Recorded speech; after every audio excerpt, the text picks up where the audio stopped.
On m'a demandé pourquoi mon poisson frit est si croustillant. Ici, j'ai un poisson entier. Je vais le retourner pour faire plusieurs entailles profondes, bien espacées d'un côté. Maintenant, il faut faire une coupe au centre pour bien ouvrir le poisson et enlever les arêtes. J'ai déjà coupé ce côté, maintenant je le retourne et je répète le même processus de l'autre côté, toujours dans cette direction pour bien couper l'arête centrale.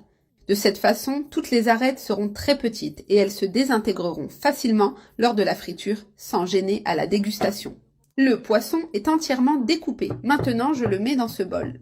Comme il est assez grand, je l'installe avec précaution et je le laisse de côté. Dans le mixeur, j'ajoute un demi-poivron rouge, un oignon rouge coupé en morceaux et un demi-poivron vert. J'ajoute aussi une cuillère à café d'origan, une cuillère à café de poivre, une cuillère à café de sel. 3 gousses d'ail entières, le jus d'un citron et 50 ml d'eau.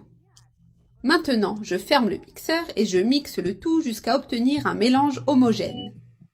Voilà, l'assaisonnement est bien mixé. Cette sauce assaisonnée va donner un goût délicieux à notre poisson, aussi bien à l'intérieur qu'à l'extérieur. Maintenant, je la verse sur le poisson en veillant à bien le recouvrir. Regardez cette merveille, cet assaisonnement va donner une saveur incroyable au poisson. Une fois l'assaisonnement ajouté, je l'étale bien en massant le poisson pour qu'il absorbe toutes les saveurs. Je le retourne et je fais la même chose de l'autre côté en m'assurant que l'assaisonnement pénètre bien dans toutes les entailles. Maintenant, je laisse reposer le poisson dans cet assaisonnement pendant 10 minutes pour qu'il absorbe bien toutes les saveurs. Après ce temps, le poisson est parfaitement mariné. Maintenant, je le passe dans la farine de maïs. Je le presse légèrement pour que la farine adhère bien et forme une croûte croustillante. C'est le secret pour que mon poisson soit si croustillant et délicieux. Je le retourne pour l'enduire de farine de la même manière de l'autre côté. Regardez comme il est bien enrobé. Maintenant, j'enlève l'excédent de farine. Je fais cela pour éviter qu'il y ait trop de farine qui se détache dans l'huile.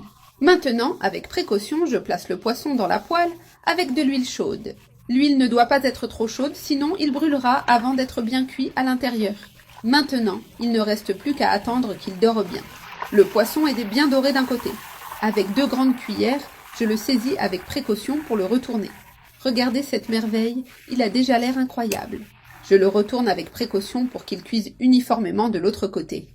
La croûte a commencé à se former et devient super croustillante. Le poisson est maintenant bien frit et croustillant.